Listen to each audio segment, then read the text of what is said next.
All right. If you want to jump to Hebrews 11, just to recap where we were, we went last week through looking at the faith of Abel and Enoch and Noah, and we learned a few lessons from them. Three specific points was when we're talking about faith, our heart is important to faith. If you have the wrong intentions, the wrong heart, it doesn't count. It doesn't work. And then we also saw that faith means diligently seeking after the Lord. We saw that from Enoch, which is pretty cool. And then third, we saw with Noah that faith leads to obedience. And if you really do put your trust in God and he asks you to do something that you just totally don't understand, if you trust him, you'll still be obedient and still do it. So that's what those three characters, call them characters, those three individuals. But we're also, this week, we're going to look more at Abraham, and I think we'll get to Sarah and maybe a little bit further, but we'll see how far we're going to do that. But we're going to look at Abraham, and Abraham is so big and has so much faith that in all of these different aspects that he's mentioned multiple times in this chapter, and we're going to see lots of different lessons that we can learn from Abraham, which is pretty neat. But we're going to start in Hebrews chapter 11. We're going to start in verse 8, and we're going to read verses 8 through 10. Let's see, Marlon, are you up for reading this morning?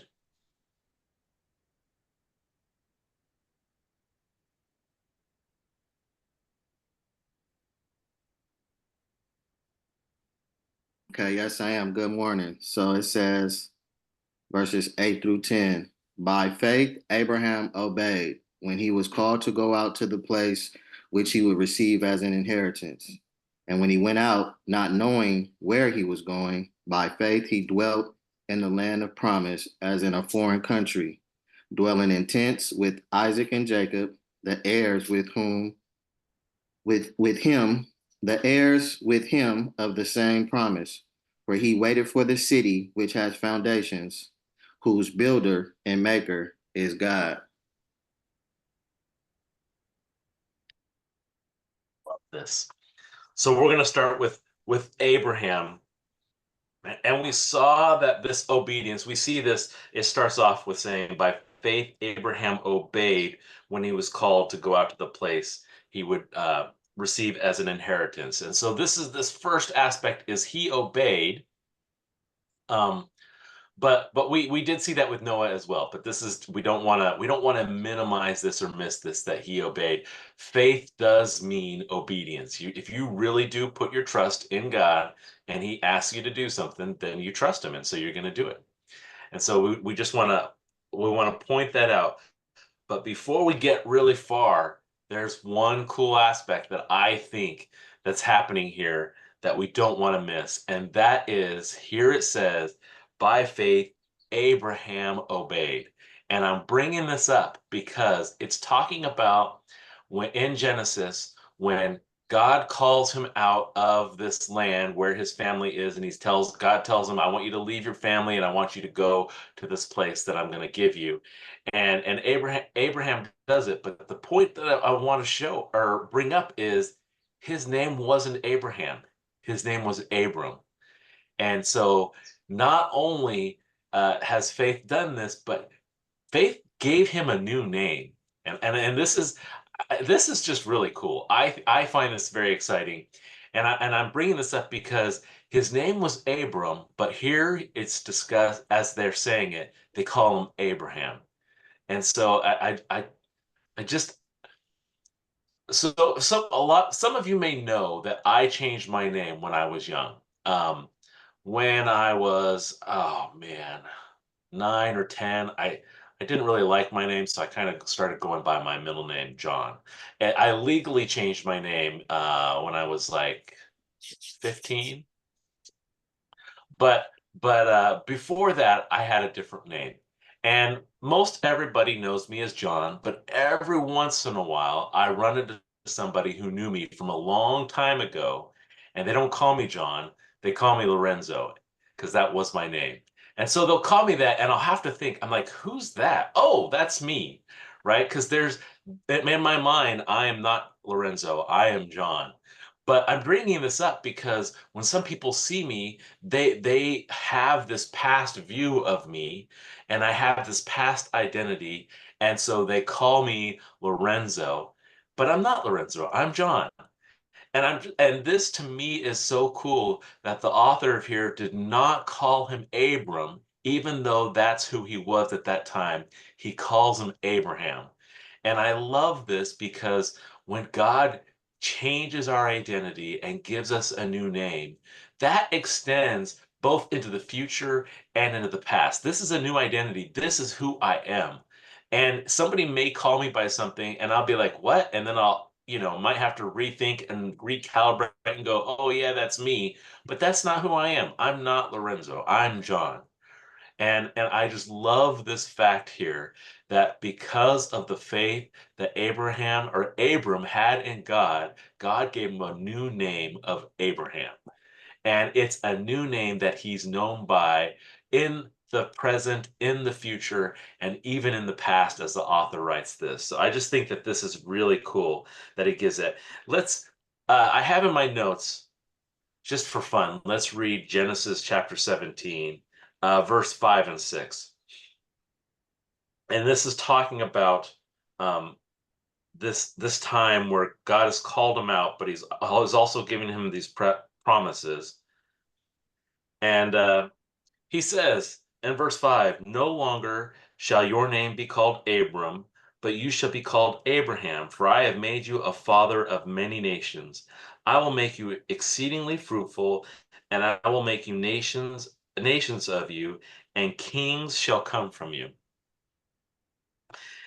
I I love that God does this to him. And then if we look through the life of Abraham, this is incredible too. I wonder if God changed his name and if people made fun of him because of his new name. If they're like, wait, where's your family? How many kids do you have? And you're called the father of of a multitude of many nations. What's going on? I wonder about that. I think that's interesting, but I still just love the fact that God gave him a new name. What do you guys think about God giving him a new name? Do you think that God will give us new names? Doesn't it say that? And we'll have new names when we're in heaven? Yes. Yeah, You think so? Yeah. All right. Yep, that's what it says. yeah. It says we will be given a new name. The other thing is that he was probably made fun of even with his old name of Abram, because the old name True. was Exalted Father, which is That's true. he wasn't a father of anybody. So it was different. And then he was the first to get a circumcision. That kind of draw attention to himself too.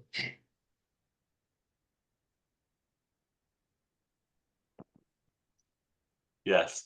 I'm trying to debate on whether or not to go off of that, and I think I'll hold off. Well, Thank you. the Jewish people thought that he was blessed and he had many ancestors because of circumcision, not because of his faithful obedience to God.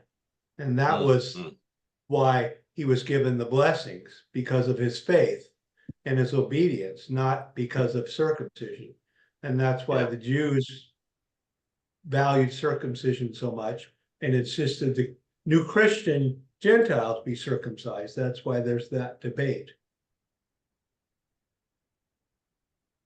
So you're right, Bill. You're right.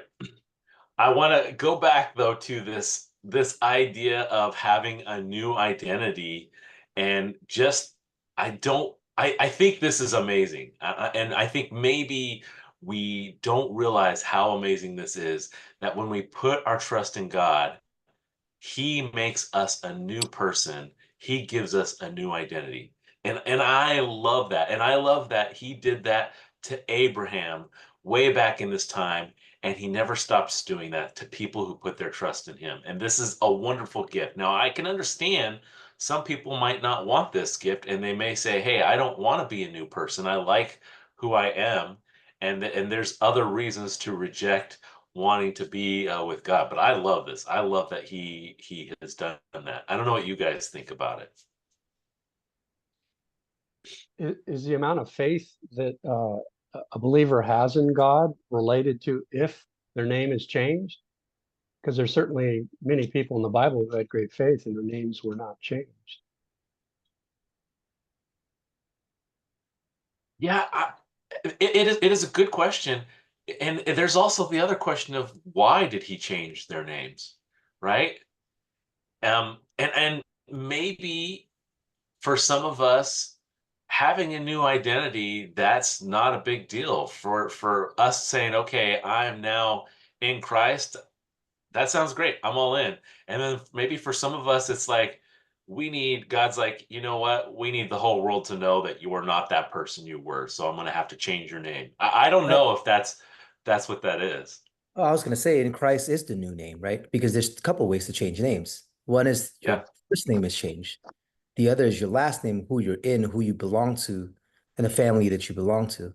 And I think there's a parallel here. Yeah. It's really interesting. The fact that you go to John 15, when Jesus says, I've chosen you, right? Which is here God chooses Abraham to bear fruit. Here God chooses Abraham to bear fruit. He has faith in God. It's just really interesting parallel there. And then, of course, we know we have a new identity in Christ, which of course is a parallel here too. So, and that's why I think Hebrews makes the connections. Obviously, Abraham's the father of our faith, and I was just thinking about that, and it was just really neat to kind of think. Yeah, the Lord has given us a new name. He's also called us to be fruitful in a different way. We may not father many nations, but certainly by the same divine Holy Spirit, you're going to be fruitful for the glory of God. Yeah. So I see that sort of parallel. That's from an application standpoint, that's interesting. But going back to your identity, I think the name change can be done in a couple of ways. Us is I think we're in Christ. We may not have a new first name, but we belong to a new father. And I think that's a big deal, obviously, in John 1. Yeah. Yeah, to follow on that, when I adopted my daughter, they changed her name to be the same last name as mine, to identify her as my child. In fact, they changed the birth certificate and everything was changed through that adoption. And that's what we're called. We're called adopted to him because we are given a new name because we are, as Rich just said, we are identifying with someone to being our new father. And I think that's really significant. So just to play off of that, Sean, and this may be why this is so important to me or why I find this so exciting, is I went through that same process. My dad is not my biological father, and he did adopt us.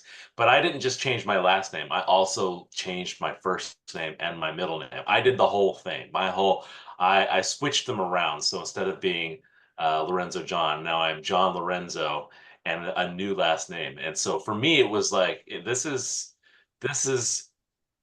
I'm legitimately have a different name even though I've been going by something before.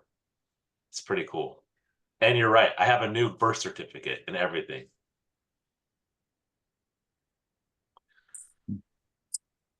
All right. So we see, so that was the first thing that I wanted to point out was it's just cool that God changed his name because of his faith. He's got this identity change, and that's how he's seen in the New Testament here as Abraham, and I love this. So we're going to look at this next aspect of faith, and there's going to be kind of a theme of this for this next section for all these verses that we're talking about. And this is this promise and living and resting in the promise that God has given you, which is pretty cool. So we're going to read verse 9. Let's see. Tim, you always have a different version, so I have to ask you, can you read verse 9? And you have to tell us what version you're in today. NIV. Verse 9, Hebrews 11. Yes.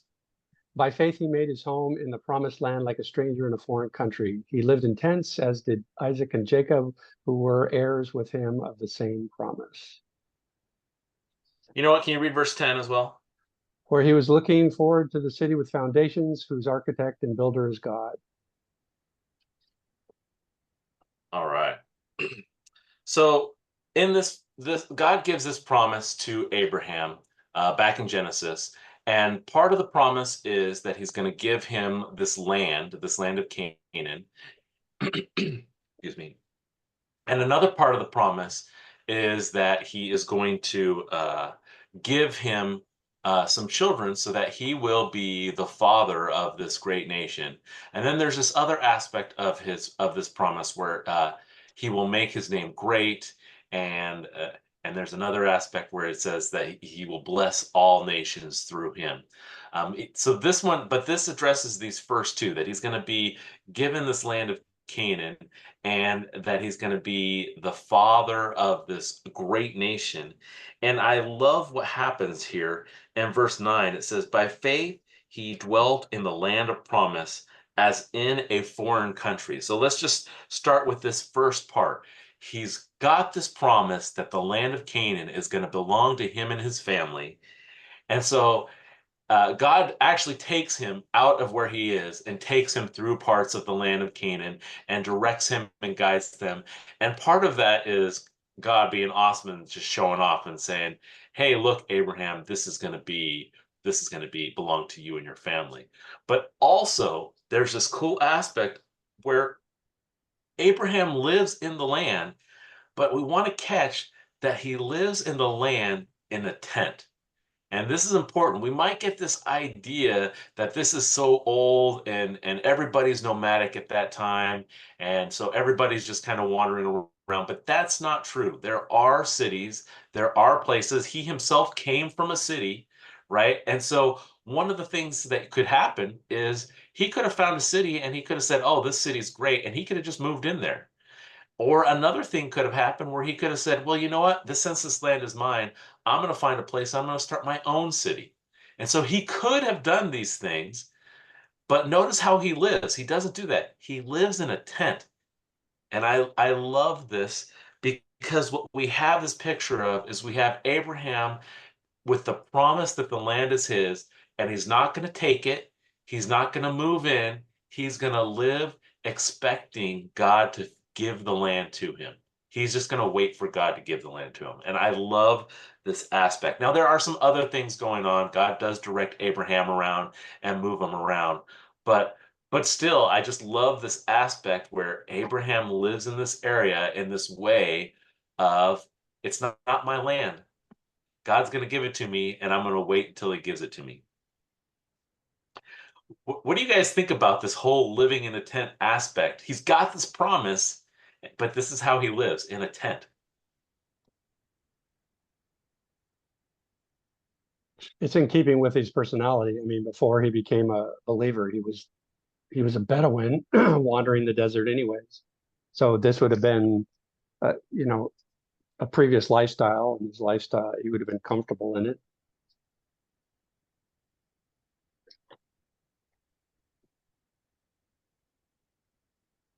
I think that one of the things that God told Abraham is that wherever he walked or put his foot, that was his inheritance. So Yeah. I think that him living in a tent was the reason he would travel around and declare what is his. I think that's important also. And also Motel 6 hadn't been invented yet, so he didn't have a place to stay. So I love this. This is good. And you were right.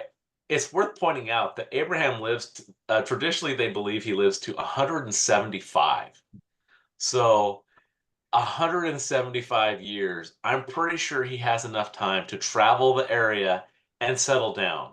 And I just love the point here that he doesn't ever settle down. He's just always going to live in a tent, and it's just always going to be in this aspect of, this is the land God gave me, and I'm waiting for him to give it to me. And I love this aspect too that you pointed out, Sean, where he's like, I'm gonna just visit it all and claim it, even though he doesn't actually get to keep it. And here, this is an important message here, because sometimes we can be given a promise of God and be like, okay, God said this is going to happen, I'm going to go take it. And Abraham doesn't do that. He doesn't go take the promise that God gave him. He lives in this expectant way of God to give it to him. And I love this aspect of it. Well, also he was a shepherd or he had cattle, he had Sure. all kinds of things. So he had to travel around to feed them was the other aspect of it is that he would be, have to feed the flock. So he would have to move on to different areas because they can, take care of the land and eat up everything around it. So I think that was also important that he had to be mobile. I think we have different perspectives of Abraham.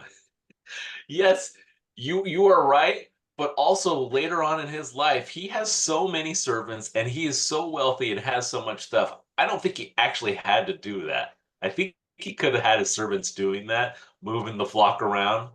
Um, but but there's a fair point.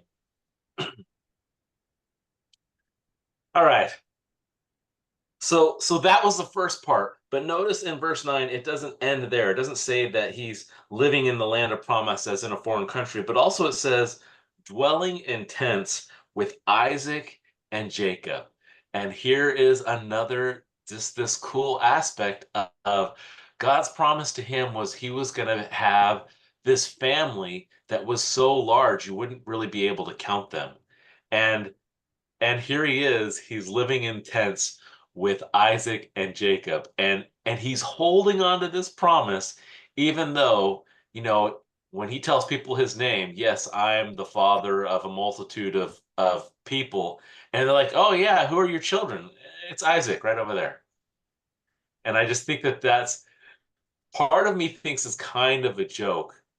Maybe this is a sense of humor that God has where he's like, I'm going to make you the nation. I'm going to make you the father of a great nation, and I'm going to give you one son. And part of me wonders if this is God's sense of humor of like, I'm going to make it look so ridiculous and still do what I tell you I'm going to do. Or I don't. Maybe that's not who. Maybe that's not. That's what I suspect. Just because he gives me a sense of humor, I think he can be funny that way. But I just think that is there's this great picture. He's like, you're going to be the father of a multitude of nations, and by faith, he's living in a tent, and he's living with his son and his two grandsons, and I think that that's really interesting. And again, I'll just point out he did live to 175. So traditionally, they do believe that Abraham did know his grandsons Jacob and Esau.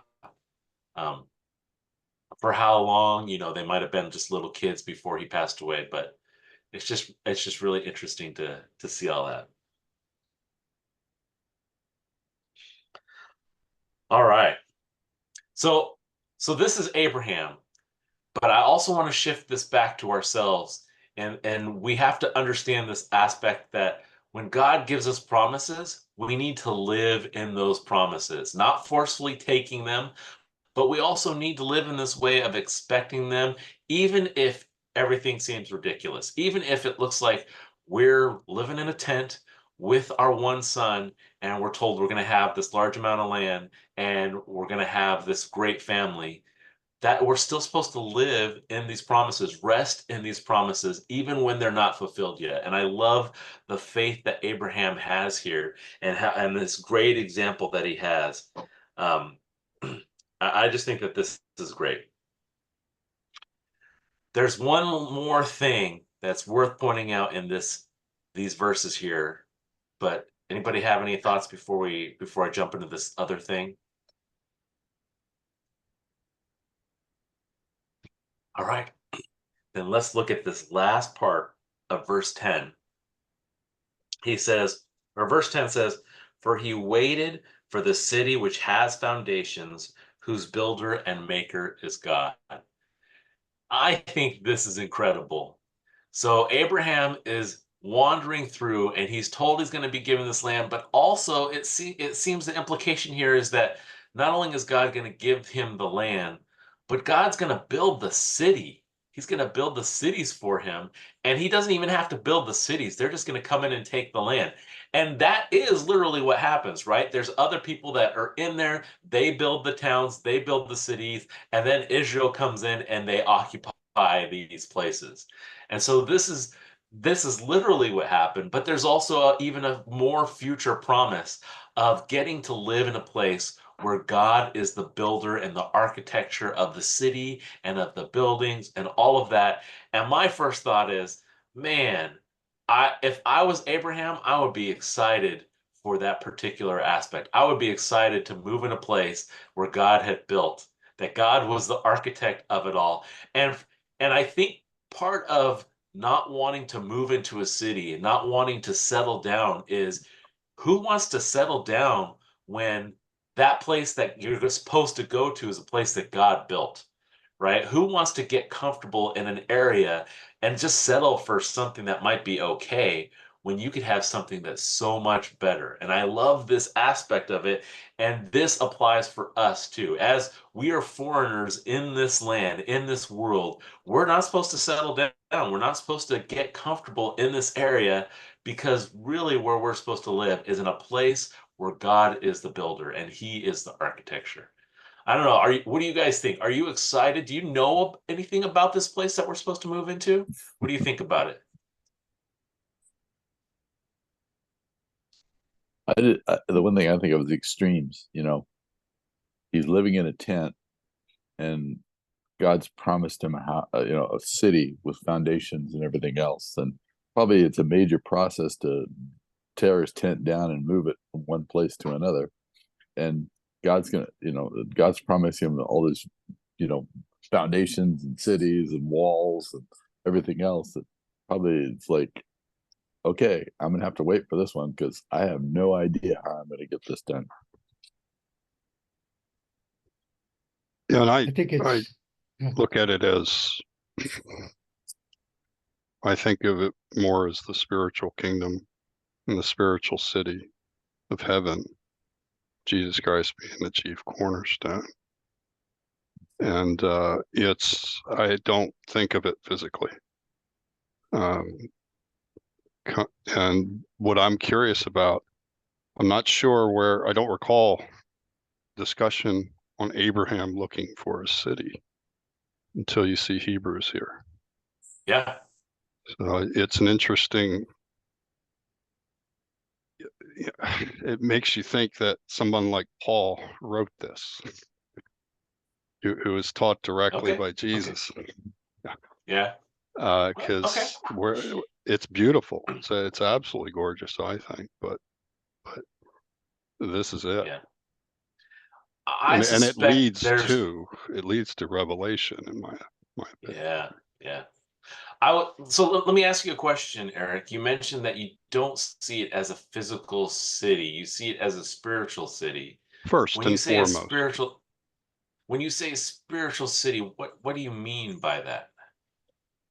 It's the way I Metaphorical? receive the word. I think it more of a heavenly kingdom and a heavenly city, the Jerusalem of Okay. heaven.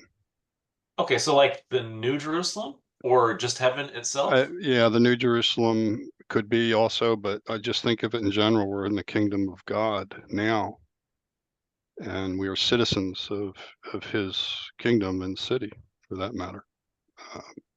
And it's symbolic in that regard. And the reason I'm pointing this out is because in Revelation, when he does do this, this is a new city and a new heaven. I'm sorry, this is a new heaven and a new earth combined together. And I'm bringing this up because it sure seems like it's both physical and spiritual. It seems like it's not just spiritual. Agreed. There's a I think physical it's a false aspect of it choice. too.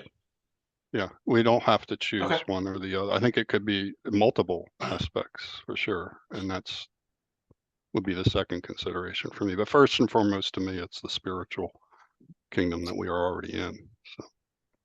and if you Okay. you go back to Genesis, you look at when Lot was abducted and Abraham went to save him.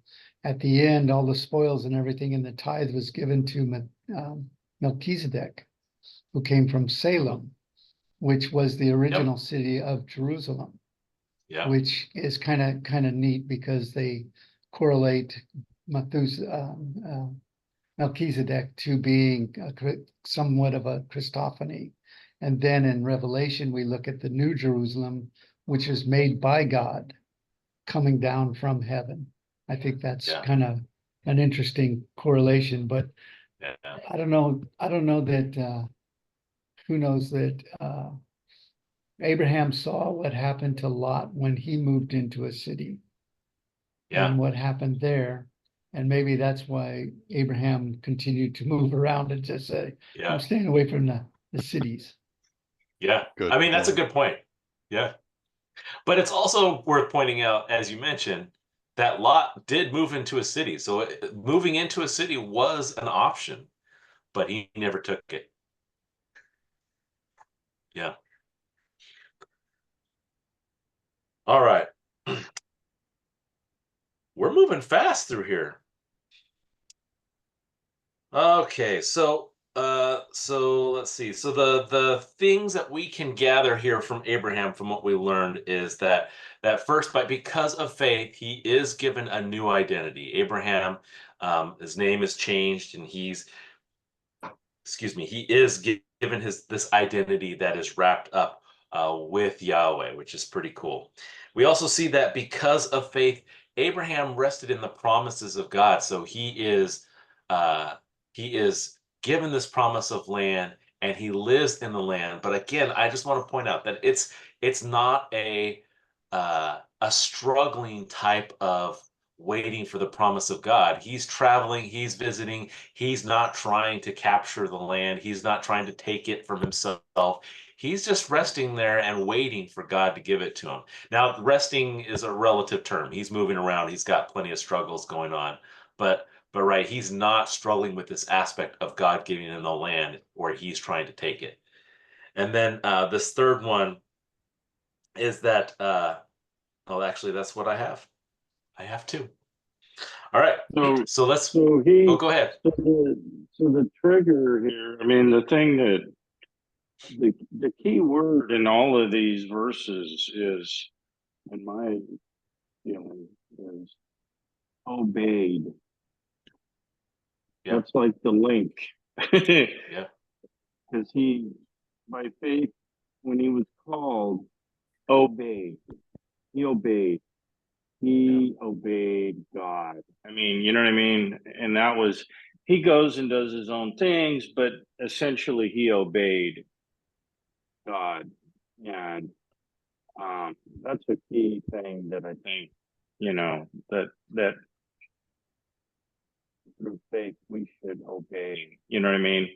That's fundamental. And I think it's, you know, it's a hard, that's the thing where man, you know, our thing, what do? We disobey. Right. Mhm. So you know, anyways, I mean, I read, when you read about Abraham, and I know you guys, you know, he was nomadic and he was probably already familiar with living in a tent and going from here to here to here, right? Because he probably did a bit of that in his time. But, you know, when you get told, you know, all of a sudden God comes in and says, I want you to move, go somewhere you haven't been, maybe pull your whole family up and go. I mean, that takes that obedience to do that. Is, you know, you have to have that faith, right? To make that move, right? You have to trust Yeah. in God, and then he obeyed and did it. You know, and that to me is, you know, really huge, and I see that all through the Bible, how important obedience is to God, and how he rewards people for their obedience, right? And also for their disobedience, maybe not rewards, but, you know, curses, right? You know, it's an interesting thing. That word is really important. I think it stands out to me in what. So and you are absolutely correct. When Abraham is called out from that land that he's in, he is obedient, and that is a great, tremendous step of faith, because God's telling him, I want you to go and you're going to follow me. And so he's like, okay, I don't know where I'm going exactly, but I'm going to go and I'm going to follow you. And then God does give him some directions on where he wants him to go specifically. But in itself, there's a huge step of obedience that happens there. But on the flip side, I also don't want to miss the promise aspect of it, which you could talk about obedience in some aspects of it, but really there's this idea of wanting to just take the promise without letting the Lord give you the promise. And there's an example here that Abraham has, which is a counterexample. It's not a great example. And that is one of the promises that he has is that he's going to have a lot of children. And he was waiting for it for a while. And what does he do? He's like, okay, God's not doing anything, so it must be up to me to take that. And he goes and with Hagar, and they have a son, right? And his philosophy seems to be, well, you said I'm going to have a lot of children, so I'm going to start having some children. And then he meets with God, and God's like, no, he's not your son. I'm going to give you another son. And that's this aspect that we see, at least with the living part in Canaan, is that he doesn't struggle with the living part in Canaan. He doesn't struggle with the land and trying to take it. He does struggle a little bit with the son. But there's this part of the promise where we have to realize we have to wait for God to give the promise to us. What were you going to say, Eric? No, it's good. Thank you. I just sorry to interrupt, but I like this just this pondering a little bit on the waiting on the land.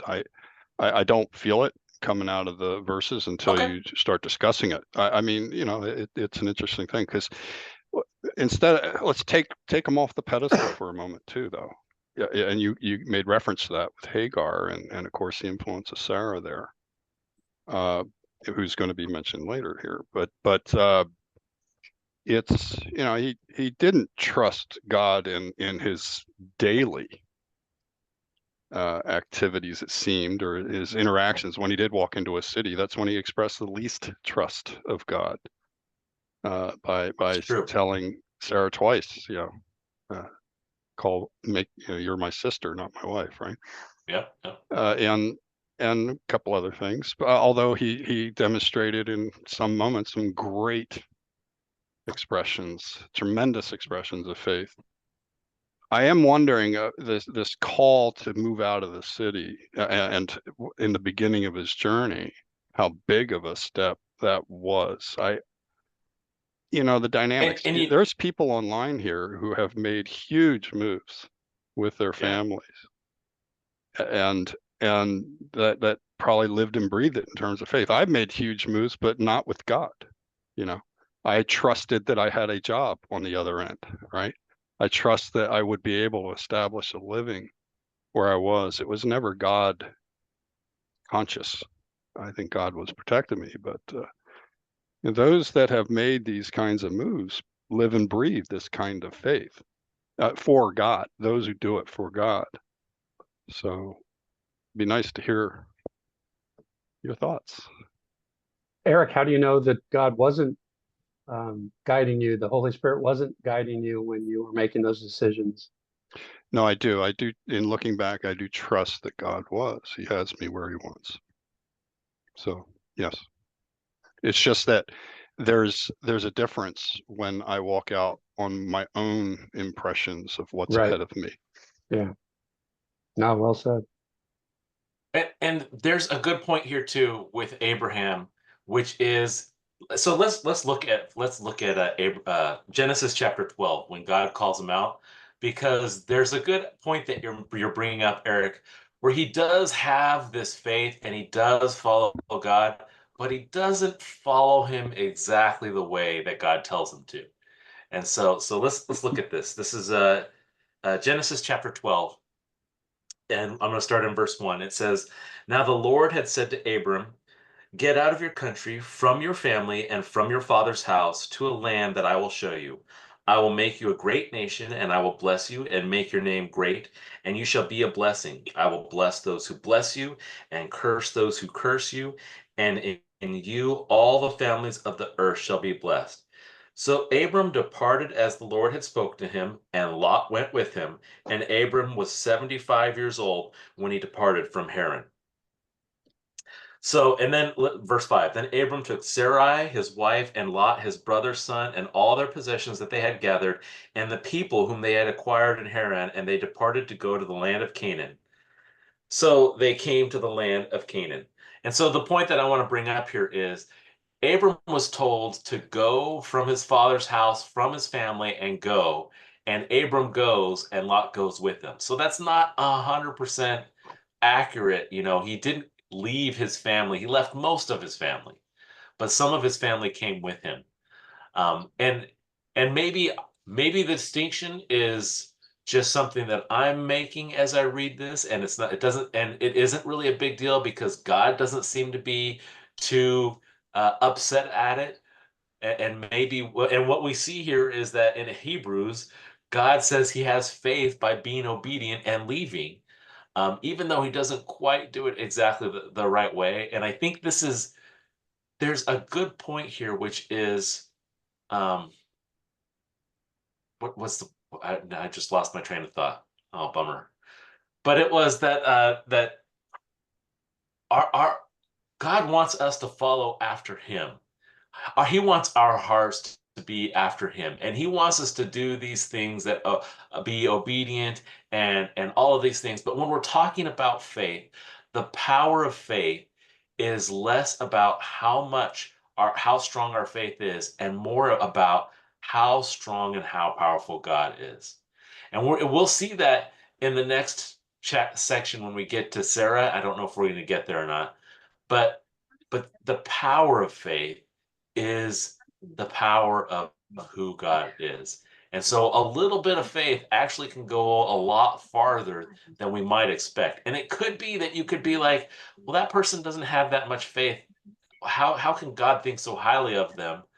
But when God's mind, he's like, hey, they're coming after me, and that's all I really wanted.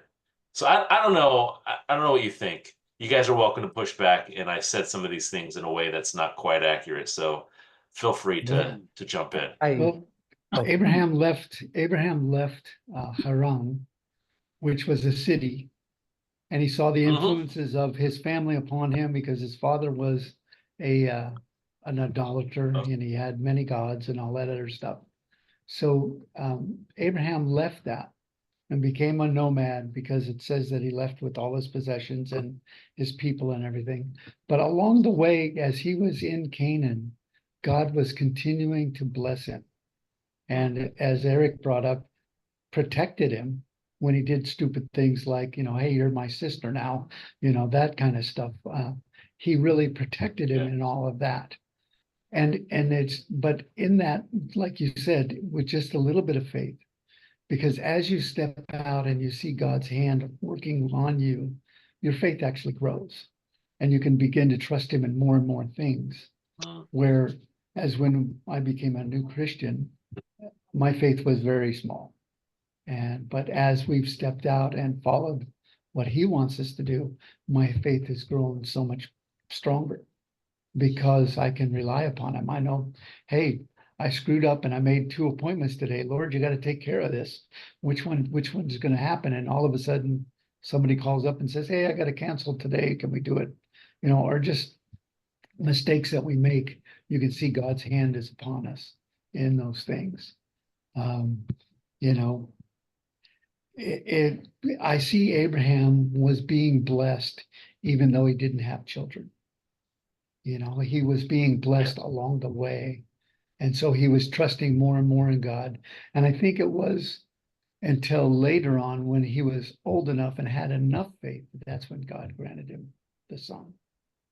Because he was truly trusting in him instead of making all these mistakes.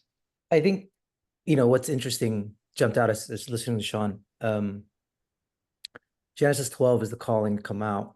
But what's interesting is the New Testament, when it talks about Abraham believing God, it actually was Genesis 15, right? And it's interesting that the verse jumps out where it says, and he believed God and God credited him.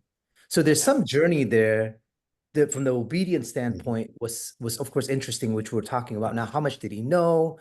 Was it really that big of a deal? I mean, considering the context of things, and if you had a vision or your calling, might be just, okay, well, I'm going to go. I guess I have to go, which Hebrews, by the way, credits in. So I'm not belittling that in any sense. But if you follow the timeline, and it's hard in the sense that Genesis 13 is, I think, let me see, when hold on. What's 13?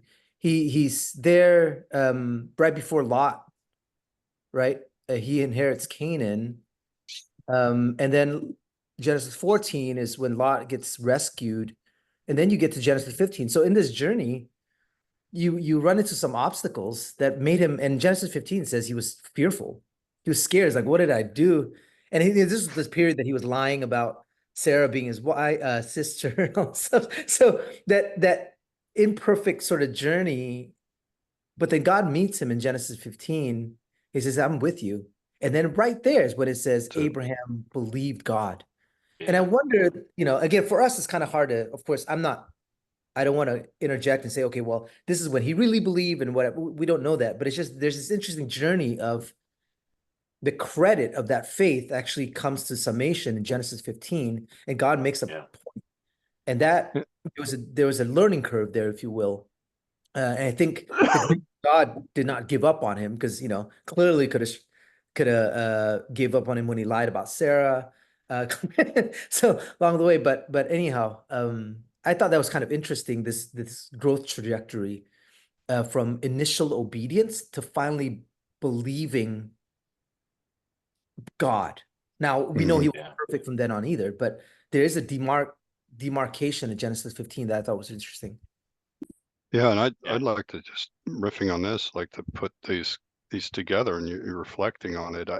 What comes to my mind is simply a phrase that there's a difference between living for the promise as opposed to living with the promise, where the with implies to me a greater degree of trust and quiet and resting in that promise, and now live in peace with God's who's got you in the long term. So if he's living for this might be a little strange to you, but it is the way my mind processed it. If he was living for, when he's living for the promise, he goes with Hagar to have a child. When he's living for the promise, he's looking for anything to protect him to achieve something. It's outside of that trust. But when he's living with it, which I believe he was all at the same time, with and for, it's that daily mistakes where we go off base, where we live for the promise to achieve it, as opposed to living with it and simply walking in faith for God. That may not have made sense to you guys, but to me, it's a fairly powerful message in hearing these conversations. He's a perfect example of how, to show us how his faith got strengthened and grew. When he finally did get his son, and God asked him to sacrifice Isaac, he was willing to do so. Mm-hmm. So after waiting all this time and he finally got a son, he was willing to sacrifice him to God. So his faith grew immensely in trusting in the Lord. I mean, it was a gradual thing, which actually is a good example for us to see that, even Abraham didn't have the faith all at once, and his faith strengthened over time. Mm-hmm. Yeah. Hey, John. Yeah. Sorry. No, go ahead. I'm listening to this, and I'm looking at, I'm starting to look, I've heard these stories and I'm looking at it and I'm listening to just a conversation, and I'm like, it is pointing more to God and how he treats and handles and cares for us. And I'm seeing how he's working with Abraham, and I'm like, a lot of times when I hear the story, it's Abraham, and that's rightfully so, because I can really relate to his struggle, his challenge, and where he is. I can really relate. And so, but then I'm like, wait, but look what God is doing in the midst of all of this. And I never looked at it from that perspective. I just looked at it from Abraham's perspective. And I'm like, goodness, I would have just cut the guy so long ago. And I'm God, I can use anyone. I mean, like, all right, dude, you're just, you know what? You're like you're the quarterback that I thought was of the future. And I drafted you number one, and you just didn't make it, So let's go to next year's draft and we'll pick the one that I think it is, but he doesn't do that. He did Yeah. like I'm like, man, God, that's Mm. super awesome, man. Maybe you can help me right now. And my challenges and my struggle and my faith and these things that you're doing in my own life. Okay, let me take a deep breath on my own situations and others and say, you know what, God, you are still with me. You know, you are processing me. You are pushing me. You are prodding me and you're doing something. I just need to take a deep breath, relax, and be grateful that, you know, he's not looking in a draft for other picks or he's in a portal. That's You, beautiful. you know what what you're saying, it's great, and it reminds me of the whole thing of Abraham and Hagar, and totally God could have said, okay, you had a son, that if that's who you want to be your son, that's it. I'm not going to give you a son anymore. You deal with that. But instead, God is like, no, that's not your son. You're going to have another son, and now Abraham, you're gonna have to struggle because I don't want you to get confused on who your son is. So you're gonna have to push that son out and focus on the son that I'm gonna give you. And I think that there's both sides of this, of God showing mercy and saying, I'm still gonna keep my promises, and at the same time saying, hey, you're gonna have to deal with those consequences, but I'm still with you. And I love that whole aspect of who God is. And thank you, Mark, for bringing all of this up. I appreciate all of you guys because I totally said all what I was trying to say, not clearly, and you guys definitely have. I appreciate this conversation. This is great. Do you have another moment? Didn't notice till late that John had sent, like apparently can't talk. He'd sent a little chat to us. Yeah, yeah. Putting on the new man can sometimes require a name change. Harder for the past to catch you. And then he added witness protection. And I understand his step there, but then when I think about witness protection, and we're witnesses as well. It might have been an accidental word choice, but anyway, if there are any thoughts, John, if you can talk now, I guess not, but okay.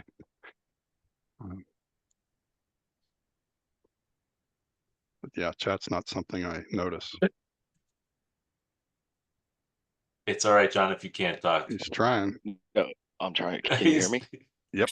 Yeah, yeah. Oh, word. Sorry. I've got sleeping kids next to me. Yeah, with the name change, I was thinking, you know, when you put on the new man, oftentimes we have to let that past go. And there's people in my life that, depending on what they call me, I know how long they've known me for and how long or how much of my past they know. And sorry, let me take these retainers out.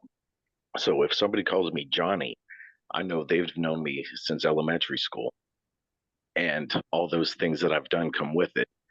But if somebody calls me Edwards, then I know that they've known me later in my sports life, and there's also stories that come along with it. But I threw the witness protection in there because there's sometimes that you don't want to be found, and sometimes you don't want that past to catch you, and then you just have to go by a completely new person. And there's people that might try to that come from your past that say, hey John, and you said, no, that's not even me, and you'll pretend you don't even know that person. And so that's kind of where I was going with that. Wow, I'm glad I asked. Very nice explanation. Absolutely. It's like when I think about it, when I get to heaven and someone would walk up to me and say, how'd you get in here? Because, you know, of our past. And then I ask the same question, well, how'd you get in here? Yeah, some nicknames So- I've had would make me feel small. Some would make me feel large. Yep. One drags me to hell. The other one, Yep. drags me to, well, it lifts me to heaven. And That's why you get a new name. I really Yeah. like how that came to closure. Yeah, in the Marine Corps for the first 3 months, I thought my name was Maggot. So I'll remember that one. Well, we are out of time, and so Right. we're gonna have to wrap it up. Thanks for the announcement. Let's see.